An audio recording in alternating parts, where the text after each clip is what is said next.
समाधानस्य ज्ञानञ्जनशलाकाय चक्षुरुन्मिलितं येन तस्मै श्रीगुरवे नमः। वाञ्छाकल्पतरुभ्यश्च कृपासिन्धुभ्येव च पतितानां पावनेभ्यो वैष्णवेभ्यो जय श्री कृष्ण चैतन्य प्रभु नित्यानंद श्री अद्वैत गदाधर शिवासादि गौर भक्तवृंद। हरे कृष्ण कृष्ण कृष्ण हरे हरे, हरे राम राम राम हरे हरे। आगे बढ़ेंगे। हरिदास ठाकुर सबको बोल रहे हैं कि मैंने भगवान की इतनी निंदा सुनी, इसलिए मुझे भगवान ने ये सजा दी है। और फिर जो वृंदावन दास ठाकुर महाशय हैं, उनके द्वारा फिर ये समझाया जाता है कि उन्होंने तो कोई गलती नहीं की थी, कोई निंदा नहीं सुनी थी, उन्होंने एक्सप्लेन भी किया था।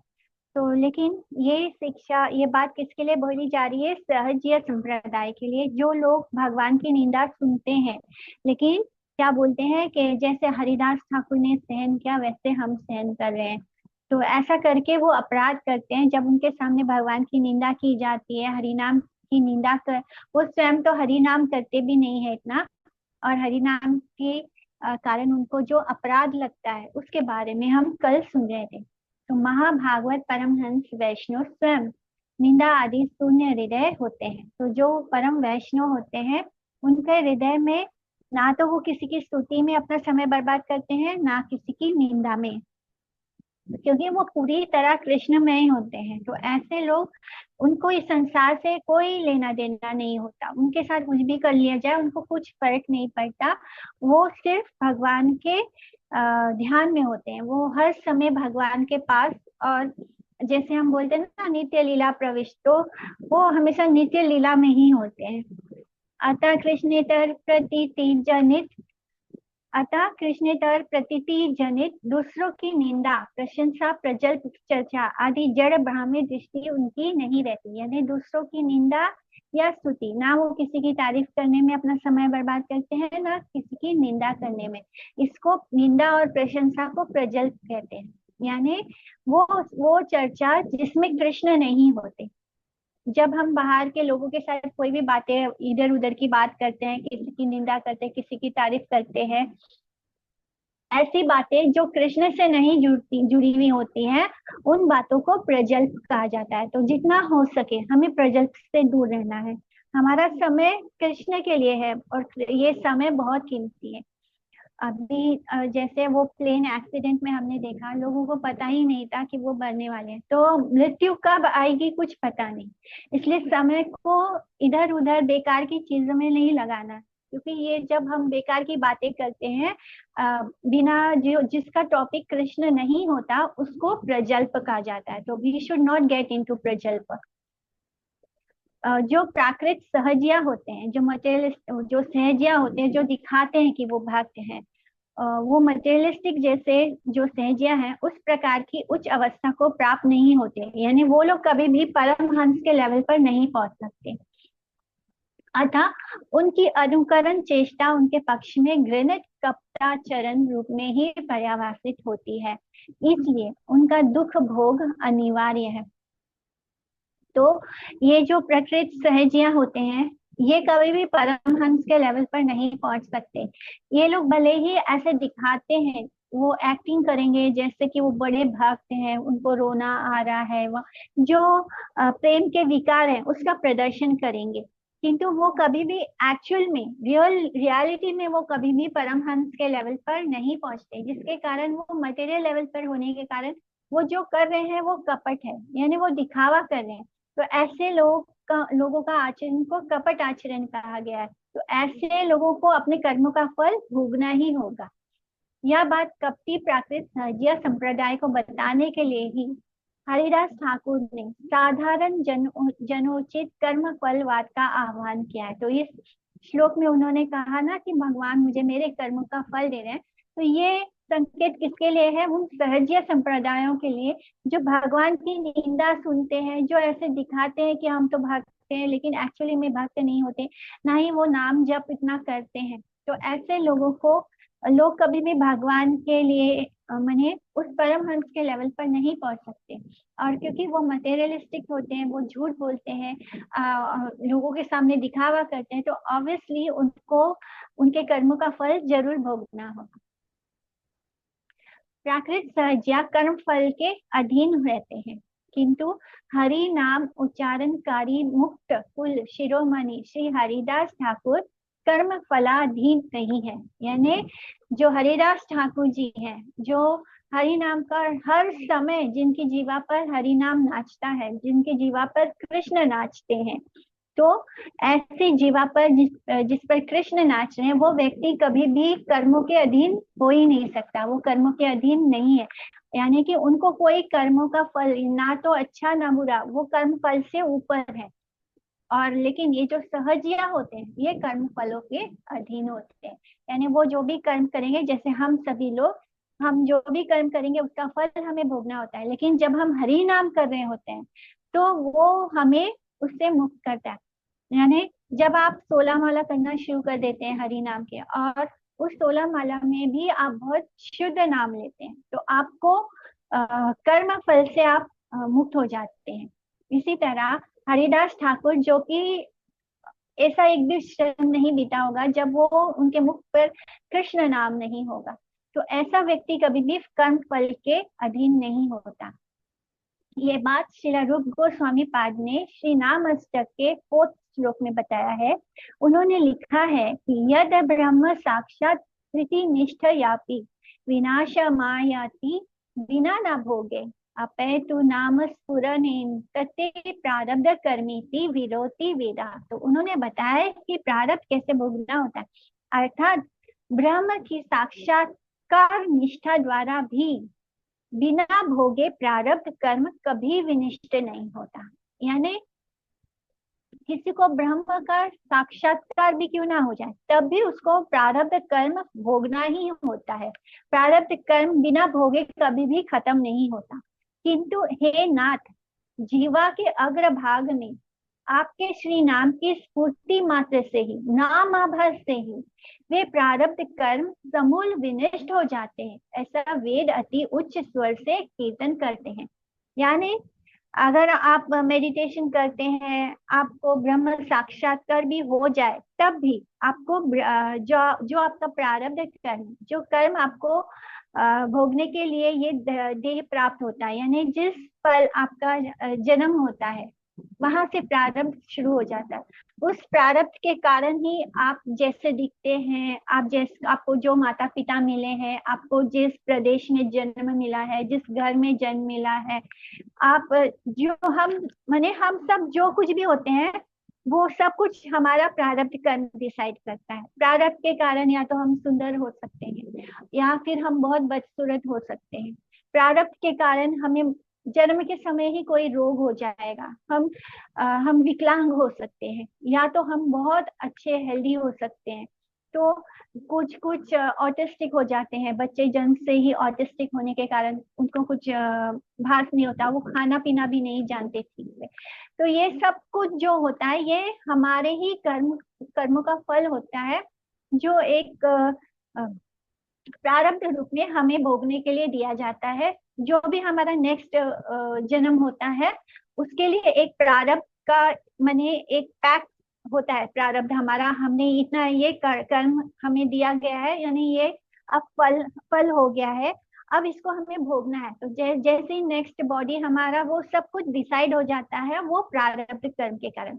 तो ये प्रारब्ध जो होता है, ब्रह्म साक्षात्कार हो, अगर किसी को ब्रह्म साक्षात्कार निष्ठा भी हो गई है, तब भी उसको भी प्रारब्ध भोगना होगा।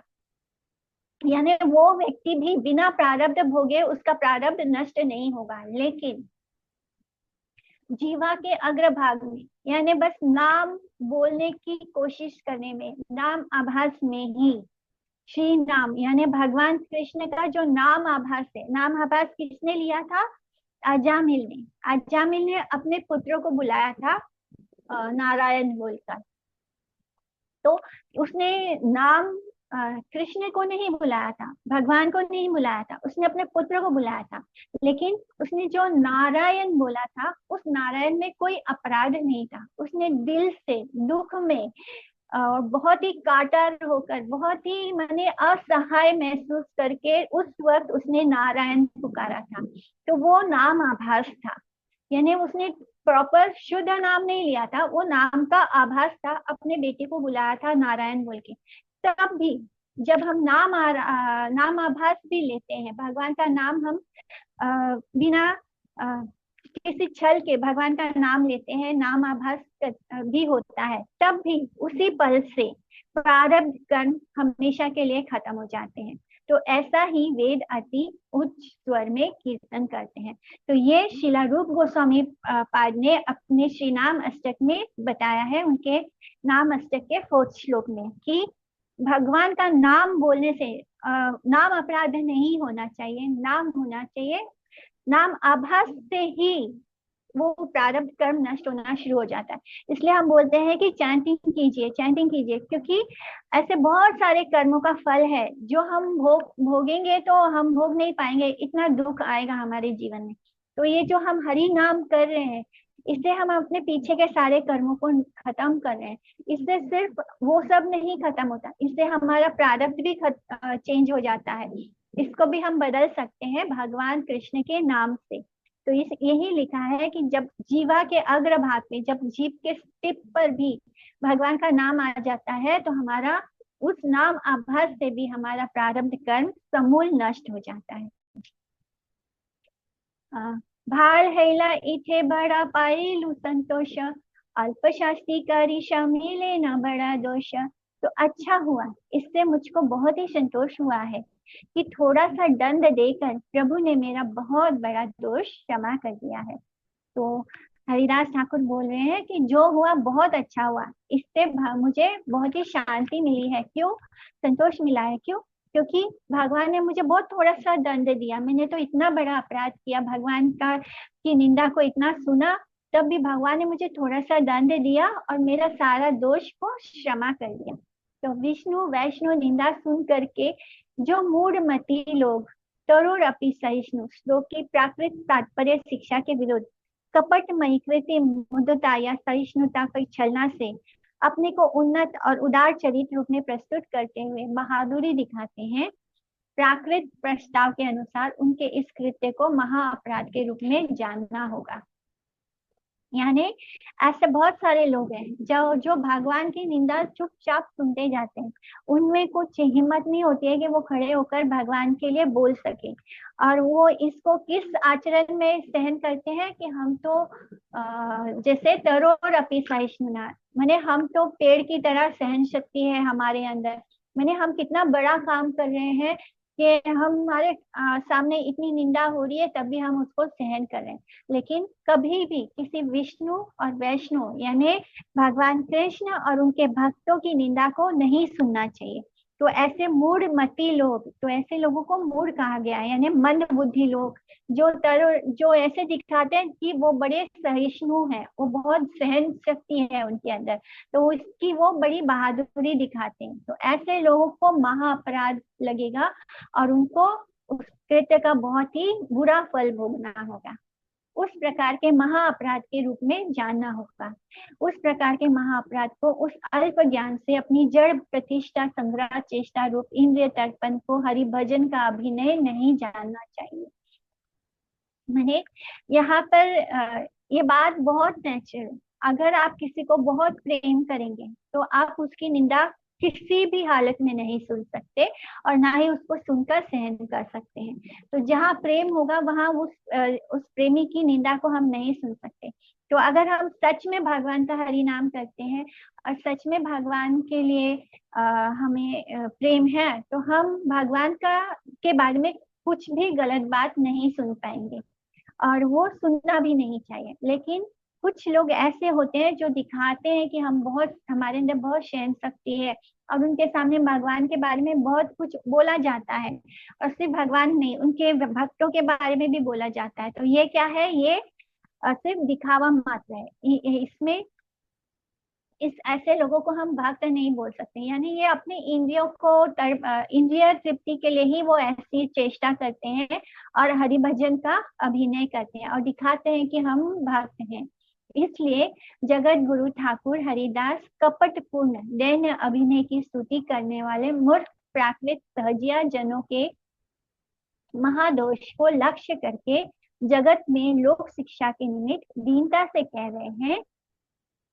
वो इनडायरेक्टली सबको ये शिक्षा दे रहे हैं कि हम लोगों को क्या सहन नहीं करना है, क्योंकि वो ऐसे दिखा रहे हैं ये तो परम वैष्णव है, परम हंस है, इनसे तो कोई गलती हुई नहीं है। तब भी वो हम सभी को शिक्षा देने के लिए बता रहे हैं कि मैंने भगवान का इतना निंदा सुना, इसलिए मुझे ऐसे दंड भोगना पड़ा।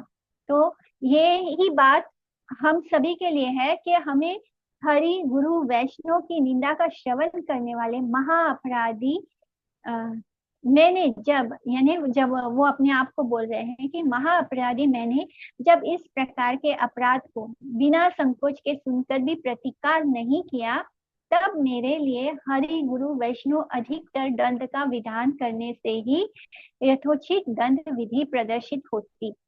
किंतु परम दयामय भगवान ने मेरे प्रति प्रहरियों के द्वारा अमानुषिक अत्याचार रूप अति लघु दंड का विधान करके उस विष्णु वैष्णव निंदा श्रवण से उत्पन्न अपराध से विमुक्त करके अपनी अत्यंत आमंद दो दया का ही परिचय दिया है, एवं उससे ही मुझे महासुख और महासंतोष मिला है। तो हम सभी जानते हैं कि उनके साथ जो हुआ वो बहुत छोटा सा बात नहीं था। किसी भी इंसान को अगर इतनी बुरी तरह पीटा जाए तो वो कोई छोटी सजा नहीं थी, किंतु फिर भी वो इस तरह बोलते हैं और ये बताते हैं कि जो ऐसा अपराध करेगा उसके लिए तो उसको महाअपराध की सजा मिलेगी, यानी उसको इससे भी ज्यादा कठोर दंड प्राप्त होगा। भगवान के प्रति ब्रह्मा की स्तुति आती है श्रीमद् भागवतम के कैंटो 10 में।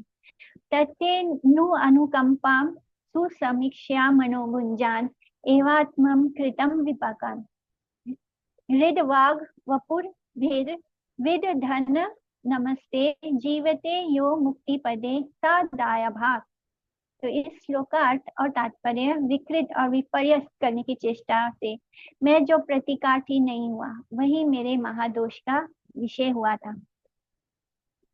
यानी भगवान की इतनी अनुकंपा होती है कि हमको जो सजा मिलनी चाहिए वो भी भगवान ने कम कर दी।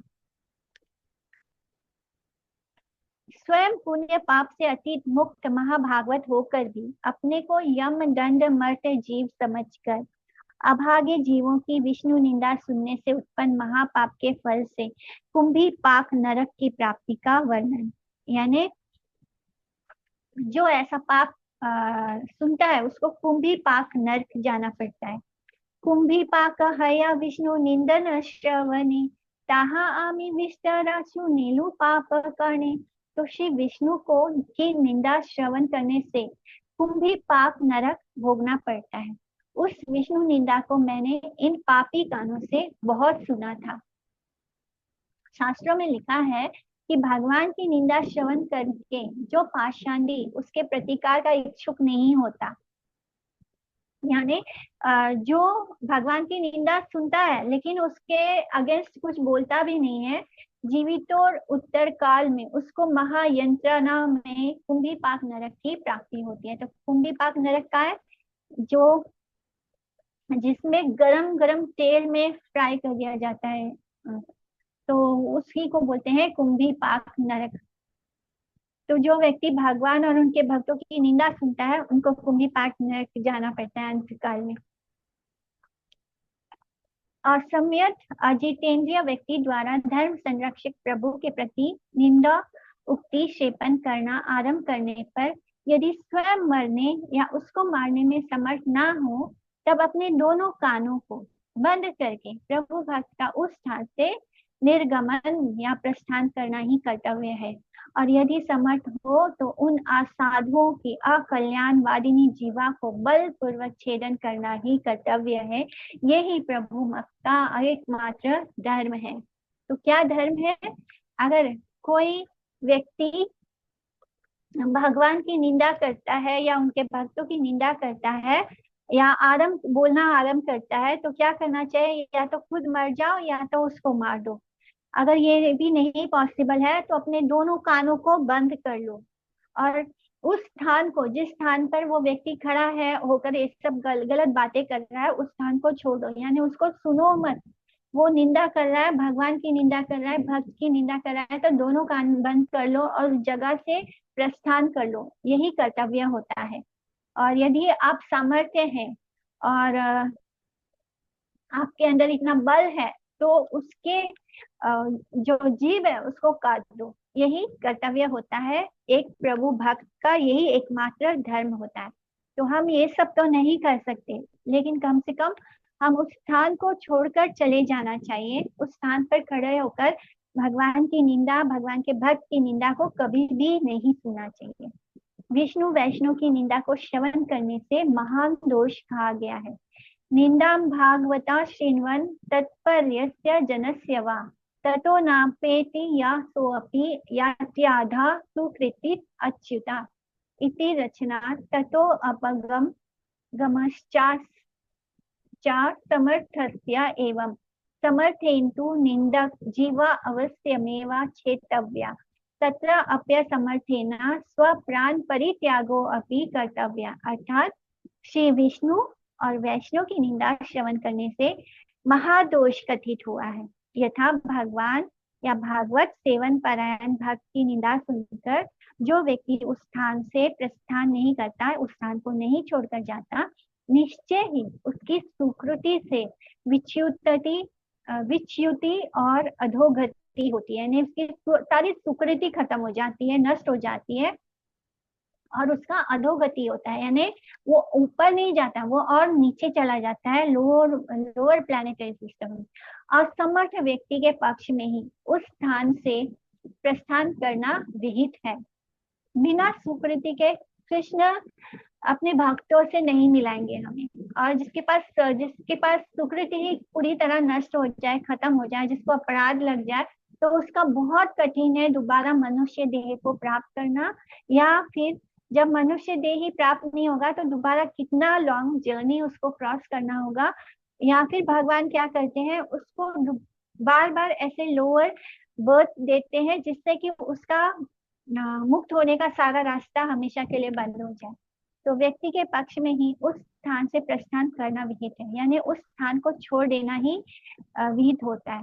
परंतु समर्थ व्यक्ति को, जो समर्थवान है, जो कर सकता है, उसको व्यक्ति को विष्णु वैष्णव निंदक की जीवा अवश्य ही छेदन कर देनी चाहिए। उसमें असमर्थ होने पर अपने प्राण तक परित्याग करने चाहिए। और अगर ऐसा करने में असमर्थ हो तो अपने प्राण दे दो, लेकिन भगवान और भक्तों की निंदा मत सुनो। योग्य सृष्टि करी लेना ईश्वर ताहार, है ना पाप आर्य ना नहे पुनर्वार। तो ईश्वर ने उसका उचित दंड मुझको दिया है, जिससे कि पुनः ऐसा पाप मुझसे ना हो। अनुकारनिक प्राकृत सहज या संप्रदायी जनों को लक्ष्य करके उनको शिक्षा देने के निमित्त हरिदास कह रहे हैं कि मैं अब कभी भी भविष्य में त्रिनाद अपि सुनीचना के आवरण में और त्रिनादर और अपि सहिष्णुता की छलना में स्वयं वैष्णव अभिमान द्वारा विष्णु वैष्णव की निंदा श्रवण नहीं करूंगा।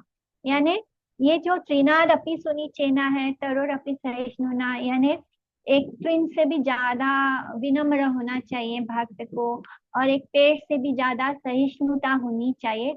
इसका इसका लेना देना भगवान और उनके भक्त की निंदा से नहीं है। लेकिन कभी कभी कुछ लोग इसको इस्तेमाल करते हैं, भक्त और उनकी निंदा हो रही हो तब भी वो एकदम चुप रहते हैं, कुछ नहीं बोलते हैं। तो यहाँ पे त्रिनाद अपि सुनिचेन नहीं होना है, यहाँ पे तरोर अपि सहिष्णु नहीं होना है। यहाँ पे जैसे अभी बताया गया है कि उस स्थान को छोड़ दीजिए, कान बंद कर लीजिए, उस स्थान को छोड़ दीजिए। अगर आप में सामर्थ्य है तो उस व्यक्ति की जीवा को काट दीजिए, या फिर खुद मर जाइए या उसको मार दीजिए। यानी जो सामर्थ्यवान है वो ऐसा कर सकते हैं। या फिर सबसे बेस्ट होता है कि उस स्थान को छोड़कर निकल जाइए और बिल्कुल भी भगवान और भक्त की निंदा को ना सुने। तो इस सिचुएशन में त्रिनाद अपि सुनिचिन नहीं होना है, इस सिचुएशन में तरोर अपि सहिष्णु नहीं होना है। ये जो दो सिचुएशन है, ये हमें इस संसार में जो तकलीफ, जो परेशानी आ रही है वहां पर होना है। इसका लेना देना वहां पर नहीं है जहां पर विष्णु और वैष्णव की निंदा हो रही हो। तो ये ही बात श्री हरिदास ठाकुर उन सहजियों को लक्ष्य करके समझाने की कोशिश कर रहे हैं। वो बोल रहे हैं कि इस बार मुझे यथेष्ट शिक्षा प्राप्त हुई है, मुझे सही शिक्षा प्राप्त हुई है इस बार। परम दया में भगवान ने मुझे गुरु अपराध के बदले लघु दंड दिया है, यानी मैंने जो गुरु अपराध किया है उसके जगह, उसके बदले में भगवान ने मुझे बहुत ही छोटा सा दंड का विधान करके शिक्षा दी है। नाम अपराधी प्राकृत सहजिया संप्रदाय जन दुर्दैव वशता ठाकुर हरिदास की इस सब कथा का प्राकृत तात्पर्य और सारमर्म नहीं समझ सकते। तो जो नाम अपराधी सहजिया संप्रदाय है, नाम अपराधी क्यों कहा गया? क्योंकि जो लोग नाम का इस्तेमाल धन संपदा और वैभव कमाने के लिए करते हैं, जो ये प्रतिष्ठा कमाने के लिए नाम का इस्तेमाल करते हैं, वो नाम अपराध होता है। तो अभी आप लोग समझ गए कि नाम अपराध होता है जब हम नाम का गलत इस्तेमाल करते हैं, उसका इस्तेमाल भगवान से प्रेम के लिए ना करके इस संसार की भोग वस्तु के लिए करते हैं, इस संसार में सबके सामने अपनी नाम प्रतिष्ठा दिखा जताने के लिए करते हैं कि मैं तो बड़ा भक्त हूँ। तो ये होता है नाम अपराध। और जब हम भगवान का नाम लेते हैं लेकिन उसमें कोई मंशा नहीं होती, उसमें कोई हमारा मटेरियल डिजायर नहीं होता, तब उसको नाम आभास कहा जाता है। तो जो सहजिया संप्रदाय है वो नाम अपराधी है, और ऐसे लोगों का बहुत बुरा होगा क्योंकि वो भगवान के नाम का गलत इस्तेमाल कर रहे हैं। इसलिए ठाकुर हरिदास इस सब कथा को उन्होंने किया और बताया। लेकिन जो नाम अपराधी संप्रदाय है, सहजिया संप्रदाय, वो क्या करते हैं? ठाकुर हरिदास के इन सब वक्तव्य को गलत तरीके से पेश करते हैं कि देखो ठाकुर हरिदास ने भी ये सब सहन किया, उनके सामने भी ऐसे हुआ, तो हम भी उनको फॉलो कर रहे हैं गलत तरीके से। हे नमते हरिदास विप्रगण संगे निर्भय करे न संकीर्तन महारंगे। तो इस प्रकार निर्भय होकर हरिदास ब्राह्मणों के साथ महा आनंद पूर्वक संकीर्तन करते रहे। ताना है ताहाने ओ दुख दिला ये सब यवने, श्रवण से उच्छन्न तारा हैला कटा दीने। तो जिन यवनों ने श्री हरिदास को दुख दिया था, उनका कुछ ही दिनों में वंश सहित नाश हो गया। तो जिन यवनों ने ठाकुर हरिदास को इतना परेशान किया था, इतना उनको घोड़े लेकर उनको मारा था और उनके साथ इतना दुर्व्यवहार किया था, उनका कुछ ही दिनों के बाद उनका पूरा वंश का ही नाश हो गया। माने उनके पूरा का पूरा परिवार ही खत्म हो गया। वैष्णव से विद्वेष करने पर अत्याचारी व्यक्तियों को जो दुर्दशा प्राप्त होती है, पापी पाषाणी यवनों ने जल्दी ही उसे प्राप्त किया। स्कंद पुराण में हंति निंदन्ति वै द्वेष्टि वैष्णवान अभिनंदति क्रुध्यते याति तोनो हर्षम दर्शने पतनानि शतान। इस अमोघ शास्त्र शासनानुसार यवन वसंत विषु चीक आदि महाव्याधियों से ग्रस्त होकर शीघ्र ही वंश के साथ मृत्यु को प्राप्त हुए। महाव्याधि यानी उन सबको ऐसा रोग हो गया जिसके कारण पूरा का पूरा उनका परिवार ही खत्म हो गया, पूरा का पूरा वंश ही नाश हो गया।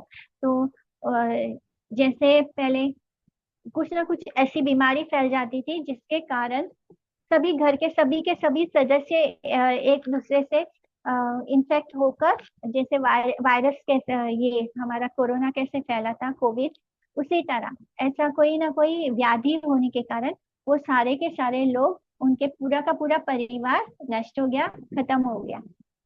तबे हरिदास गंगा तीरे गोफा करी, ठाके न विरले अहर निशा कृष्ण स्मरी। तत्पश्चात हरिदास ठाकुर गंगा तट पर एक गुफा में जाकर रहे और वहां एकांत में अहरनिश श्री कृष्ण का स्मरण करने लगे। गंगा तट पर फुलिया में निर्जन गुफा में रहकर शिला ठाकुर महाशय ऊंचे स्वर से कृष्ण नाम कीर्तन करते करते सर्वकालीन लीला स्मरण में दिन रात व्यतीत रहने लगे। 16 नाम 32 अक्षरों वाले महामंत्र का अनेक समय वे ऊंचे स्वर से और कभी मृदु स्वर से कीर्तन करने लगे। वे प्रतिदिन पूर्ण संख्या 3 लाख नाम अर्थात वर्ष भर में 10 कोटि हरि नाम ग्रहण करने लगे। हर रोज वो 3 लाख नाम जप करते थे, यानी एक वर्ष में 10 करोड़ हरि नाम ग्रहण करने लगे। बहुत से लोग निर्जन में कृष्ण नाम ग्रहण करने को उपांशु जप के नाम से अभिहित करते हैं। वे कहते हैं कि यह महामंत्र या नाम उच्चारण अन्य किसी को श्रवण नहीं करना चाहिए। जो ग्रहण कर रहे हैं केवल उनको ही श्रवण करना चाहिए। यानी बहुत सारे ऐसे लोग मिल जाएंगे जो कहते थे, जो उस वक्त भी कह रहे थे कि भगवान का जो हरि नाम कीर्तन है वो केवल खुद को श्रवण करना है, इस तरह जोर जोर से नहीं बोलना है। होठों के स्पंदित होने अर्थात उच्चारित होने से ही कृष्ण नाम दूसरे व्यक्तियों के कर्ण कुहरों में प्रविष्ट होता है, किंतु नाम कीर्तनकारी वैष्णव में श्रद्धा का भाव न रहने पर कली द्वारा चलित होकर वे नाम उच्चारणकारी वैष्णव के साथ विवाद में प्रमत्त होते हैं। जब वैकुंठ शब्दाश्रित साधु का मुख रित और कीर्तित शुद्ध नाम दूसरों के कानों में प्रवेश नहीं करता है, तभी वह उसको निर्जन भजन कहते हैं। किंतु इस प्रकार निर्जन में हरि नाम ग्रहण केवल अपने मंगल के लिए ही अनुष्ठित होता है, इसलिए उसके द्वारा अपने को छोड़कर दूसरे का कोई कल्याण साधित नहीं होता है। श्री नाम का उच्चारण करने वाले सेवोन्मुख व्यक्ति जिस नाम का निर्बंध पूर्वक भजन करते हैं, उसके निर्जन में साधित होने पर भी श्रद्धावान व्यक्ति नाम कीर्तन का श्रवण रूप प्रसाद दूर से ही अज्ञात सार में ग्रहण करते रहते हैं। मध्यम अधिकार से श्री नाम कीर्तन में जीव पर दया नामक जन संग हो सकता है, किंतु अवधान युक्त कीर्तनकारी श्रोत्री जन के कल्मश के संग में स्वयं कलुषित ना होकर उनका कल्मश दूरीभूत करके दया का ही विचरण करते हैं। यानी जो ऐसे भक्त होते हैं जो निर्जन में भी रहकर जोर जोर से भजन करते हैं, उससे क्या होता है, जो दूर दूर रहने वाले होते हैं लोग, वो भी भगवान के नाम का उस स्वर से जो कीर्तन हो रहा होता है वो उनके कानों में भी पड़ता रहता है। इससे उनका भला ही होता है, उनका बुरा नहीं होता। और इस तरह जो नाम का वितरण करते हैं कीर्तन के द्वारा भगवान के नाम को जप करते हुए, तो उससे वो बहुत लोगों का भला ही कर रहे होते हैं, उनको इस कली काल के कल्मश से मुक्त कर रहे होते हैं। मध्यम अधिकारी नाम ग्रहणकारी व्यक्ति भी जीवन मुक्ता अपि पुनर्यान्ति संसार वासनम श्लोक अनुसार अधपतित होकर संसार को प्राप्त कर सकते हैं। इसलिए दुर्जन संग और बहु शिष्य ग्रहण रूप जड़ अभिमान फल ही उत्पन्न करता है, जो आपके योगी की भांति अपक योगी की भांति शिष्य संग्रह आदि इंद्रिय भोग कार्य में व्यस्त रहकर आत्म इंद्रिया तोषण को ही हरि तोषण मानने का भ्रम रखते हैं। उनको भीषण अमंगल से बचाने के लिए ही हरिदास के भजन वर्णन प्रसंग में प्रत्येक आत्म कल्याण इच्छुक साधक का ऊंचे स्वर से नाम कीर्तन और स्वयं श्रवानुशीलन विहित हुआ है। यानी जो मध्यम अधिकारी भक्त होते हैं वो भी वो भी अधपतित हो सकते हैं, यानी वो दोबारा इस संसार में वापस लौट सकते हैं, भक्ति के मार्ग से भटक सकते हैं। कैसे कि वो बहुत सारे शिष्य ग्रहण कर लेंगे, बहुत शिष्य हो जाएंगे। अगर आप उच्च अधिकारी नहीं हो, बीच में हो, मध्यम अधिकारी हो, तो आपने बहुत शिष्य बना लिए, उससे क्या होगा, आपको अहंकार हो जाएगा, जड़ अभिमान हो जाएगा, जिसके कारण क्या होगा कि आपको उसमें लोग आपकी तारीफ करेंगे, आपको बहुत बड़ा भक्त बोलेंगे। इससे आप उसमें अपने लिए और शिष्य इकट्ठा करने में लग जाएंगे।